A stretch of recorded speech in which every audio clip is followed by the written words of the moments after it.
बिस्मिल्लाहिर्रहमानिर्रहीम। जी जनाब, तो रिज़ल्ट आ चुका है और हमारी कोशिश है कि आज अपने स्टूडियो में वक्तन फ़वक्तन आपको डिफरेंट मेंटोर्स के साथ मुलाकात करवाएं और आपको पोस्ट रिज़ल्ट जो कंसल्टेंसी रिक्वायर्ड होती है, जो मशवरे रिक्वायर्ड होते हैं, वो आपको दिए जाएं ताकि आप जो भी रिज़ल्ट आया, जाहिर है जो बच्चे क्वालिफाई कर गए हैं उनके लिए इससे खुशी का दिन कोई नहीं हो सकता। अल्लाह ताला ने उनकी मेहनत, उनके माँ बाप की दुआएं और उनकी कंसिस्टेंसी इस सब में बरकत डाल दी और उसको कबूल कर लिया।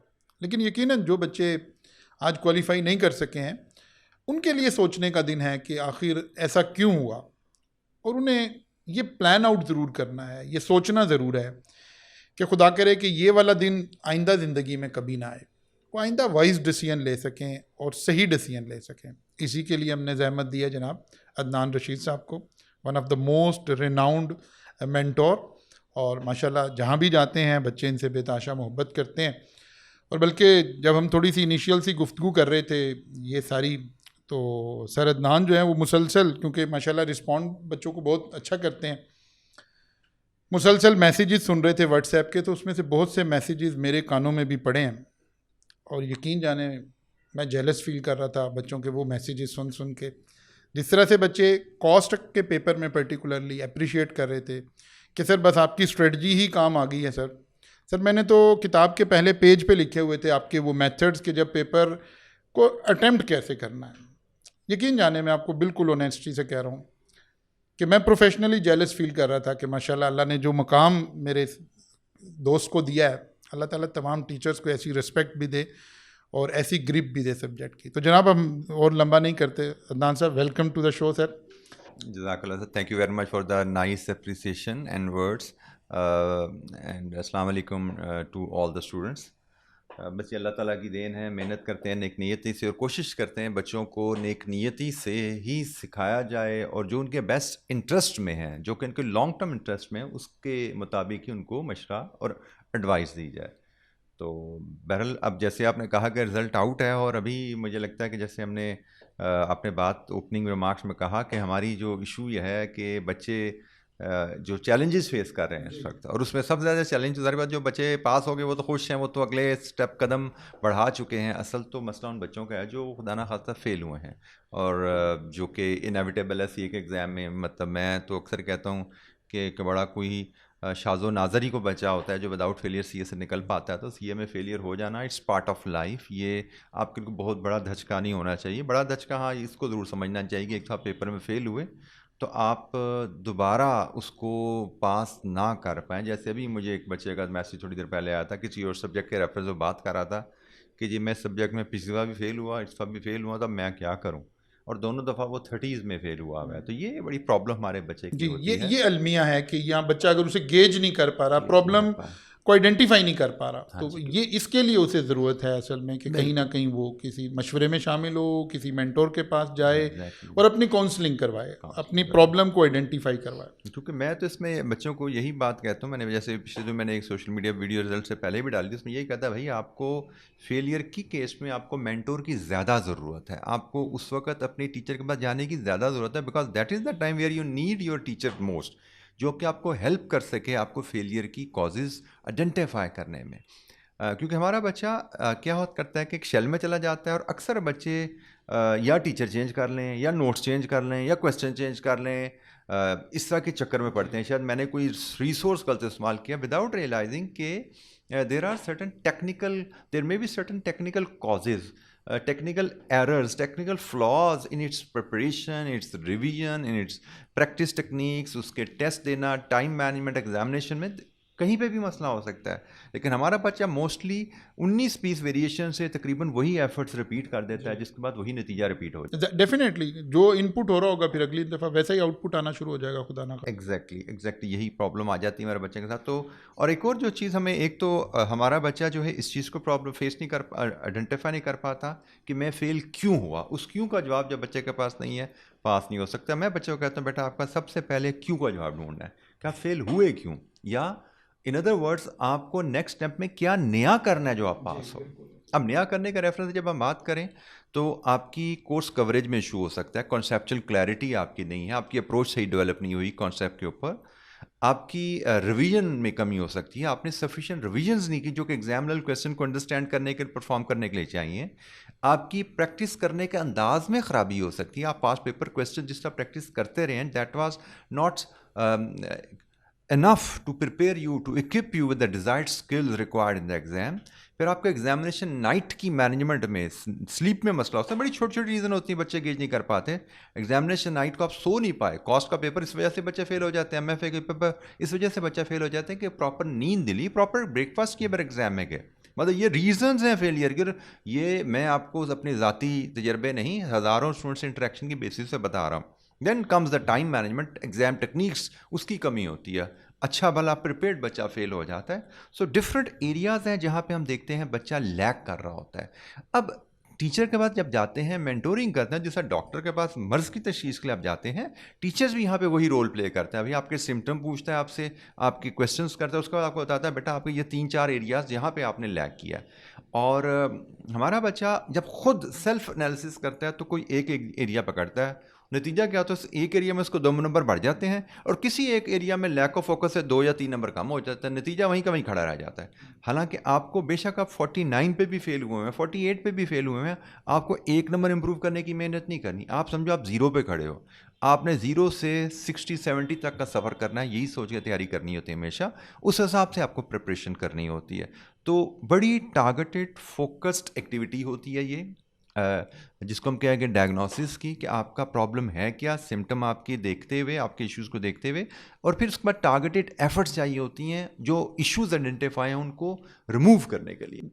ज़बरदस्त, बड़ी ज़बरदस्त बातें हैं जी। मैं तो कहता हूँ कि नए दौर की कितनी खूबसूरत बातें हैं कि इन बच्चों को आज रिज़ल्ट आया है और आज उनके पास एक सीनियर मोस्ट लोगों की उनके पास जो है ना वो इनपुट जा रहा है कि वो अपने आप को गेज कर सकें। सर वो चंद उन कॉमन क्वेश्चंस की तरफ आते हैं जो बच्चा सुबह से, अब हमारे आपको पता है कि व्हाट्सएप चोक हुए हैं, आगे क्या करना और चाहिए, आगे क्या करूं, अब क्या करूं। तो वो जो क्लासिकल क्वेश्चंस हैं मैं वो 1 बाय 1 आपके सामने पुट अप करता हूं, फिर आप उनका जवाब दीजिए। एक सबसे बड़ा मसला बच्चे का आता है कि जी वो जाहिर है रिजल्ट आता है कोई 1-1.5 महीने के बाद, बच्चे ने कुछ पेपर ऑप्ट कर लिए हैं, कुछ उसने पेपर दिए हुए थे, अब उसके पुराने पेपर फेल हो गए हैं और वो नए पेपर पढ़ रहा है। इस सूरत में इस बच्चे को क्या करना चाहिए? अच्छा, सबसे पहले तो सर इसमें मैं जो कहूँगा ना कि एक तो पेपर्स देने कितने चाहिए। हमारे यहाँ पे एक बच्चे पेपर्स की नंबर्स पे भी बड़े कंफ्यूज हो जाते हैं। जैसे हम अक्सर ही देखते हैं कि बच्चा जी 2 में फ़ेल हुआ हूँ तो अब मैं इस दफ़ा कसर निकालने के लिए 4 दे देता हूँ मैं, या 3 में फ़ेल हो गया हूँ तो अगली दफ़ा कसर निकालने के लिए मैं 4 दे देता हूँ। तो ये एक बड़ा कॉमन हमें इशू नज़र आता है। स्टूडेंट्स अनफॉर्चुनेटली रियलाइज़ नहीं करता कि भाई पेपर्स सिर्फ देने से पास नहीं हो जाता। पेपर्स को पास होने के लिए आपको इनपुट जो एक होता है ना, पेपर का हक अदा करना होता है, उसका टाइम रिक्वायर्ड लेवल का जो इनपुट है उसमें वो देना होता है। तो बच्चे उसको गेज किए बगैर कूद पड़ते हैं। मतलब मेरे पास अक्सर बच्चे आते हैं रिजल्ट के पेपर से कुछ करीब आके कि भाई मैं ये सब क्या करना चाहिए। मैं कहता हूँ बेटा आपके पास देखो टाइम अवेलेबल कितना है, कितने घंटे आपके पास एक दिन में अवेलेबल होते हैं, कितने घंटे आपके पास रिमेनिंग टाइम में अप टू एग्जाम अवेलेबल है, उसमें से आप कितने सब्जेक्ट देना आप चाह रहे हो, पर सब्जेक्ट टाइम कितना बचता है आपके पास होमवर्क के लिए, क्या ये सफिशेंट है? तो अक्सर बच्चे कहते हैं नहीं सर इसमें तो एक सब्जेक्ट तैयार नहीं हो सकता। तो मैंने कहा बेटा फिर क्यों आप 4 सब्जेक्ट ले रहे हो यहाँ पे आके, जब टाइम ही सफिशिएंट नहीं है आपके पास, आप 0 पे खड़े हो, 0 से आपने जाना है, तो गिवन टाइम में आपके 4 सब्जेक्ट प्रिपेयर नहीं हो सकते। आपको मे भी 3 पे जाना है, 2 पे जाना है। और स्पेशली जो बच्चा 2 सब्जेक्ट फेल हो चुका है, इसका मतलब वो 2 सब्जेक्ट्स की मेहनत भी नहीं मैनेज कर पाया। 2 के बाद 4 की मेहनत को मैनेज करना थोड़ा सा अनरियलिस्टिक हो जाता है। अगर हम थोड़ा सा सेग्रीगेट कर लें, अलग अलग 2 सवाल यहाँ से बना लेते हैं। पहला सवाल हम इसका जवाब देते हैं कि जो पेपर फेल हुए हैं इनमें रीअपियर हो या जो नए रखे हैं इनको छोड़ दे और पहले उधर जंप इन कर जाए। पहले तो इसका जवाब देते हैं। अच्छा, मुझे लगता है पर्सनली आई फील कि जो बच्चा फेल हुआ है सब्जेक्ट को उसमें रीअपियर करना बच्चे के लिए ज़्यादा बेहतर रहता है, क्योंकि वो सब्जेक्ट बच्चे ने पूरा कंप्लीट थॉरली पढ़ा होता है।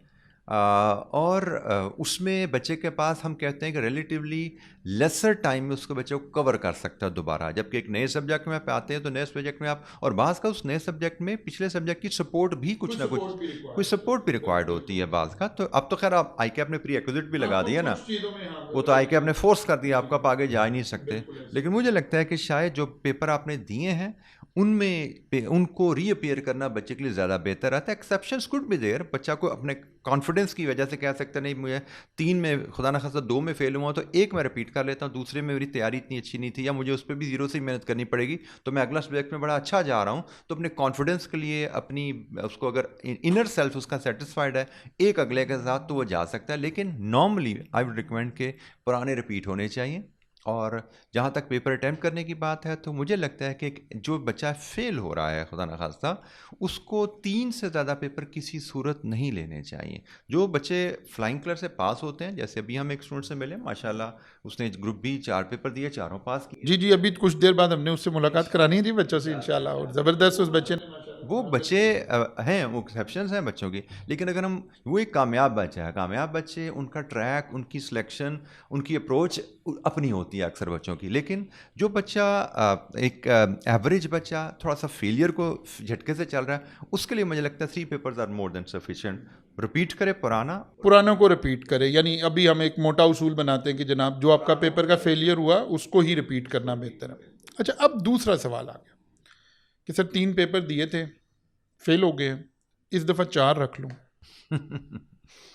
इसको जरा। सर इसमें मैंने तो जैसे भी थोड़ी पहले बात की ना कि आप 3 पेपर्स की मेहनत को मैनेज नहीं कर पाए, you could not take out sufficient time for your studies के 3 पेपर्स को पास कर सकें, और अब आप 4 पेपर ऐड करने जा रहे हैं, तो ये बड़ा एक अनरियलिस्टिक अप्रोच है। होता क्या है, जैसे मुझे भी सुबह एक बच्चे का रिजल्ट शेयर किया, उसने 4 पेपर दिए हुए थे, उसने 3 फेल किए हुए थे उसमें से। तो मैं इसको ये समझाता बेटा पेपर आपने just for the sake of attempt करना नहीं बैठना होता। मैं हमेशा बच्चे जब मुझसे मशवरा मांगते हैं मैं कहता हूँ बेटा उन पेपर में बैठो जो आप पास कर सकते हो, सिर्फ लोगों को दिखाने के लिए, अपने पेरेंट्स को बताने के लिए नहीं आपने पेपर में बैठ जाना। और आपको by now you should know paper में सिर्फ फीस भर देने से, कॉलेज में एग्ज़ाम में फ़ीस दे देने से आई कैप की आप पास नहीं होते। आपको पेपर का हक अदा करना पड़ता है, उसको जस्टिफाई करना पड़ता है। एक पेपर अगर टीचर आपका 125 घंटे लगा रहा है तो आप समझिए कम से कम 300 घंटे आपको होमवर्क में देने। क्या आप 300 घंटे देने के लिए तैयार हैं? कुछ बच्चे हो सकता है 200 में तैयार कर लें, कुछ को हो सकता है 350 चाहिए, लेकिन एवरेज 250-300 तो लगेगा आपका। तो क्या आप वो घंटे इतने निकालने के लिए तैयार हैं? क्या वो अवेलेबल है आपके पास? ठीक है, उसके हिसाब से आपको असेस करना है कि आपको कितने पेपर देने चाहिए। But one thing is clear कि आपको बढ़ाने नहीं हैं। जो पेपर्स आप पहले मैनेज नहीं कर पाए उनसे ज़्यादा कैसे अगली अटेम्प्ट पे मैनेज कर पाएंगे। हाँ, मतलब वो उसके बेरिंग लेवल तो नज़र ही आ गया ना कि एक तो सर्टिफाइड हो गया कि आप 3 को भी नहीं कर सके।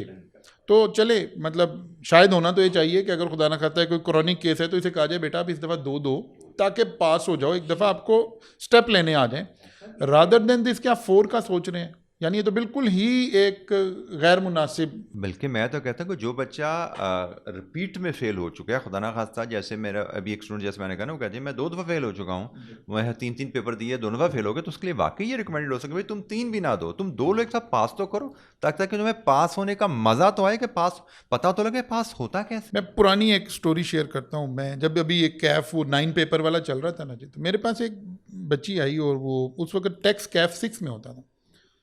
तो एक बच्ची आई, शायद बल्कि वो इसके कमेंट भी नीचे कर दे क्योंकि हम तो नाम नहीं डिस्क्लोज कर सकते, लेकिन वो बच्ची मेरे साथ बड़े राब्ते में रहती है माशाल्लाह। तो कैफ 6 में बैठी हुई, और ऐसे ही जैसे फर्स्ट डे टीचर थोड़ा सा इंट्रोडक्शन ले रहा होता है, तो मैंने उससे पूछा बेटा आपने कौन से पेपर रखे हैं? तो उसने कहा सर मैंने ऑल 9 पेपर्स पढ़े हुए हैं। उस वक्त कोई रिस्ट्रिक्शन भी नहीं थी, कोई प्री रिक्विजिट भी नहीं था। वही पहले 3 दिए नहीं पास हुए, अगले 3 रख लिए नहीं पास हुए, अगले 3, यानी एक चक्कर उसने पूरा लगा लिया हुआ था।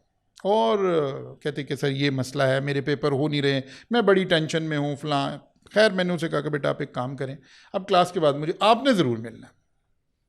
वो बच्ची आई मेरे पास, मैंने उसकी काउंसलिंग की, मैंने उसे मेंटली तैयार किया। मैंने कहा बेटा आपने सिर्फ इस दफ़ा 1 पेपर देना है। कहती नहीं नहीं नहीं नहीं सर मैं तो 4 प्लान करके बैठे। मैं कहा नहीं बेटा, एक अटैम्प्ट आपने मेरे कहने से 1 पेपर देना है। आपने ये रिदम तोड़ना है, फेल फेल फेल फेल, और वो पेपर क्योंकि आप मेरे पास टैक्स पढ़ रही हो आपने टैक्स ही देना है। फिर अगली दफ़ा से आप 4-4 छोड़ के जितने रखने हैं रख लें। उस वक्त 5 की लिमिट होती थी मैक्सिमम। खैर बड़ी मुश्किल से मैंने उस बच्ची को मना लिया इस बात पे। अल्लाह का करना ये हुआ कि उसका वाकई पहली अटैम्प्ट में टैक्स पास हो गया। फिर अगली अटैम्प्ट में उसने 3 पेपर दिए, फिर अगली में शायद 3 दिए, उसके बाद उसका कोई फेलियर नहीं हुआ। उसे सिर्फ उस अपने विशेष सर्कल को एक दफ़ा ब्रेक करना था, एक दफ़ा अपने मेंटली इसमें आना था कि यस मैं पास भी हो सकती हूँ। बच्चों को बेसिकली आइडिया नहीं होता कि what it takes to pass the exam. मतलब कितनी कोर्स कवरेज कैसे करनी चाहिए, रिवीजन कितनी दफ़ा करनी चाहिए, प्रैक्टिस कितनी और किस अंदाज से करनी चाहिए। और फिर इसमें भी हर बच्चे का क्राइटेरिया फ़र्क होता है। कुछ बच्चे होते हैं जो 100/100 मेहनत करेंगे तो पास होंगे। कुछ बच्चों को अल्लाह ताला ने सलाहियत ऐसी दी होती है कि 100 में से 50 या 60% मेहनत भी करते हैं तो पास हो जाते हैं।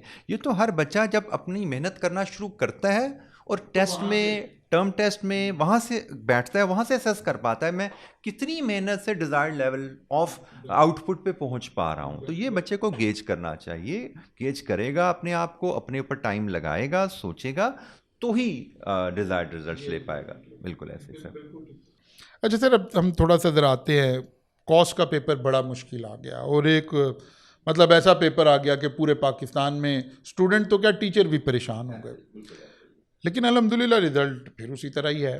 तो ज़रा बच्चे को फिर से ये वाली बात को रीइंफोर्स करते हैं कि बच्चे ने एग्ज़ाम में क्या परफॉर्म करना था या कैसे उसने उन 3 घंटे में गुजारने थे, जबकि उसे लग रहा है पेपर मुश्किल आ गया, तो अब बच्चे को क्या करना था? सर ये 2 दफ़ा ना, पिछली 2 दफ़ा से आई कैप का पेपर अनफॉर्चुनेटली मैं कहूँगा कि आउट ऑफ लाइन आया है कैफ 3 के लेवल से। जब कैफ 3 फर्स्ट अटैम्प्ट है कैफ के बच्चों की मैनुअल पेपर देने की, तो आउट ऑफ लाइन हो गया है आई कैप के एग्जामिनेशन उस लिहाज से, मतलब बड़ा लेंथी, टाइम कंज्यूमिंग। हाँ, हम आपस में अपनी गुफ्तगू में अक्सर ये कहते हैं कि शायद टीचर जो पेपर सेटर है वो गेज नहीं कर पा रहा कि पेपर कहाँ चला गया है। तो देना चाह रहा है। ये तो शायद वो पेपर है जो मे बी कैफ 8 पे होता है ना, कैफ 8 के लेवल पे आखिरी लेवल पे टेस्ट हो रहा था, तो फिर शायद जस्टिफाई हो जाता।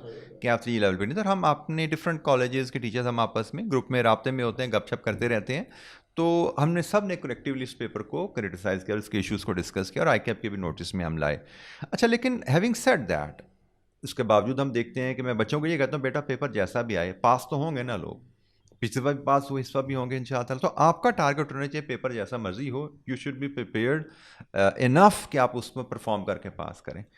तो मैं सर अभी भी जो मैसेजेस बच्चों से ले रहा था, आपने भी एक मैसेज का, बच्चे का जिक्र किया वॉइस मैसेज का, तो इसमें अगर आपकी स्टडी कॉन्सेप्ट बेस्ड और आपने एग्ज़ाम टेक्निक्स को ग्रिप किया हुआ है, जो मैं कोशिश करता हूँ कि अपनी टीचिंग मेथोडोलॉजी, जी, आपकी टीचिंग का मेन खासा जो मेन खासा यही रहता है कि एक स्टडी की अप्रोच बच्चों को बताई जाए और एक एग्ज़ाम टेक्निक्स 3 घंटे 15 मिनट कैसे गुजारने हैं, उसमें अगर बच्चा ग्रिप में है तो पेपर जितना मर्जी टफ हो, हर पेपर में, क्योंकि मैं जो बच्चों को सिखाता हूँ ना, बेटा इट्स जस्ट लाइक फिशिंग, आपने अपनी 5, 7, 8 मछलियाँ पकड़नी है भाई, आपने वो पूरा तालाब नहीं खाली करना, ठीक है। तो हमें 100 मार्क्स का पेपर है, हमें तो 50 मार्क्स चाहिए पास होने के लिए, तो 100 में से 50 मार्क्स निकालना ये मुश्किल नहीं होता।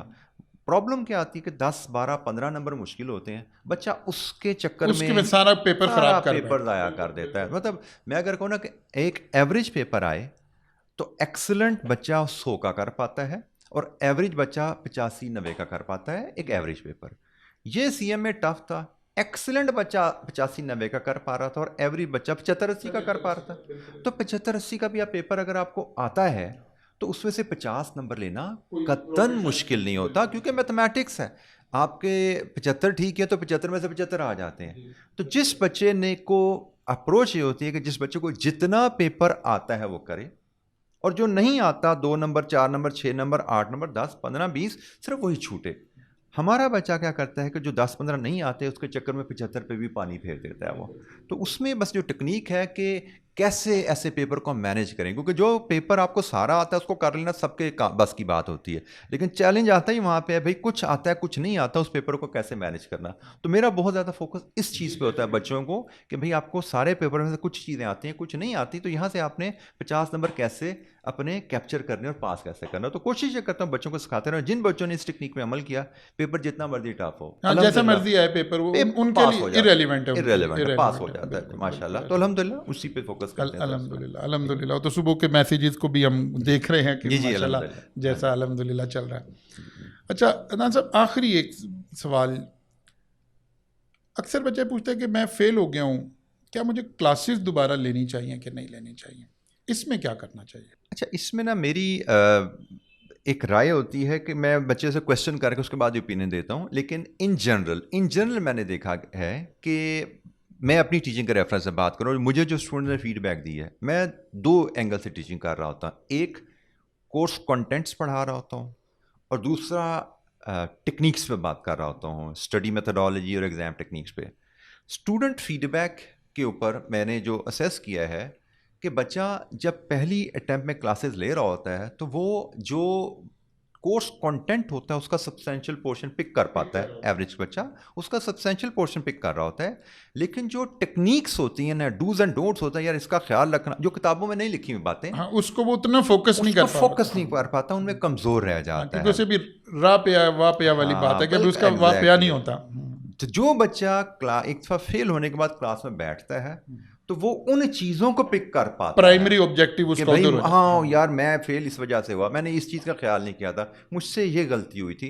तो वो एकेडमिक्स को तो रिवीजन लेता ही लेता है, लेकिन टेक्निक्स को पिक कर पाता है। स्टूडेंट्स फीडबैक की बेस में बात कर रहा हूँ, टेक्निक्स को पिक कर पाता है। तो बेशक आपके कॉन्सेप्ट बेहतर भी हैं, मुझे लगता है कि आपको फ़ायदा होता है क्लासेस लेने से टेक्निक्स की मद में, और डेफिनेटली एक रेगुलरिटी तो मिल ही जाती है कि अदरवाइज़ अक्सर हमारे बच्चों में सेल्फ डिसिप्लिन का इशू भी होता है। सबसे बड़ा इशू बल्कि बच्चों के उसमें तो जो क्लासेस आप नहीं लेते तो फिर बच्चे उस सब्जेक्ट को छोड़ देते हैं, लैग कर जाते हैं और आखिरी महीने में पढ़ने बैठते हैं तो फिर वहीं का वहीं खड़े रह जाते हैं। पिछले 35 पे फेल हुए थे तो पिछले 32 पे हो जाएंगे, या 37 पे हो जाएंगे, तो वो उस तरह जो डिज़ायर्ड एफर्ट है वो नहीं कर पाते अपने इनडिसिप्लिन की वजह से। तो मुझे एक वन वर्ड, क्लासेस लेने में यकीनन फ़ायदा है। 2 4 5 नंबर आपके उसकी वजह से ज़रूर ऐड होते हैं, ऐड हो सकते हैं, बिल्कुल ऐड हो सकते हैं। ठीक हो गया जनाब। अच्छा सर, इस सारे के बाद चलें एक बात और, अब इस सारी गुफ्तगू को बच्चों ने सुना और बच्चों को भी लगा कि यार हमें अदनान साहब से भी मशवरा करना चाहिए, तो कल का दिन हमने रखा हुआ है बच्चों के साथ गपशप का।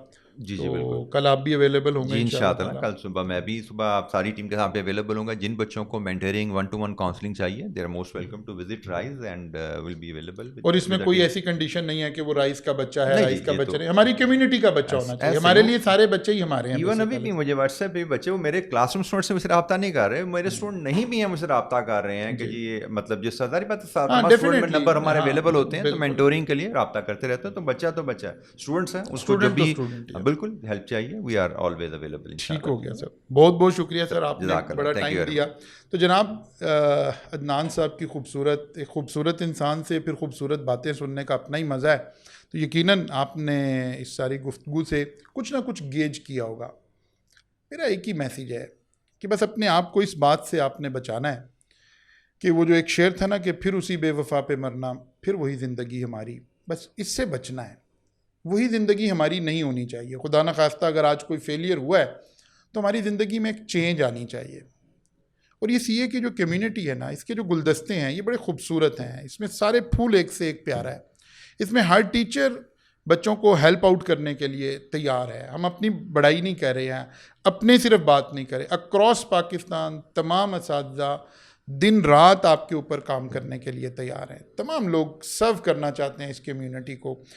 बहुत सारे टीचर्स का मेरी तरह ये इश्क और जुनून है कि हम बच्चों को हेल्प कर सकें और उनको किसी अच्छे बेहतर रास्ते पर दिखाने में कामयाब हो सकें।